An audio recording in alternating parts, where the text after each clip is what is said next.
ചവറ പൊന്മന ചെപ്പളഴുകത്തു ക്ഷേത്രത്തിൽ പൊങ്കാല നടത്തി. മേട മകയിര ഉത്സവത്തിന്റെ ഭാഗമായാണ് പൊങ്കാല നടത്തിയത്.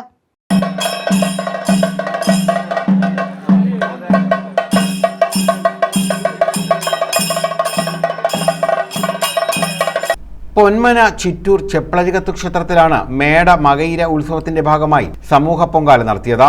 ക്ഷേത്രഭരണസമിതി പ്രസിഡന്റ് അശോകന്റെ സാന്നിധ്യത്തിൽ തന്ത്രി PC ഹരി, മേൽശാന്തി ശ്യാം എന്നിവർ ഭദ്രദീപം തെളിച്ചു. നിരവധി ഭക്തരാണ് പൊങ്കാല ചടങ്ങുകളിൽ പങ്കെടുത്തത്. പൊങ്കാല സമർപ്പണത്തിന് ശേഷം കലഞ്ഞൂർ ബാബുരാജിന്റെ പ്രഭാഷണവും നടന്നു. ഏതൊരു ദേവതയെ സങ്കല്പിച്ചാണ് പലപ്പോഴുമാണ്.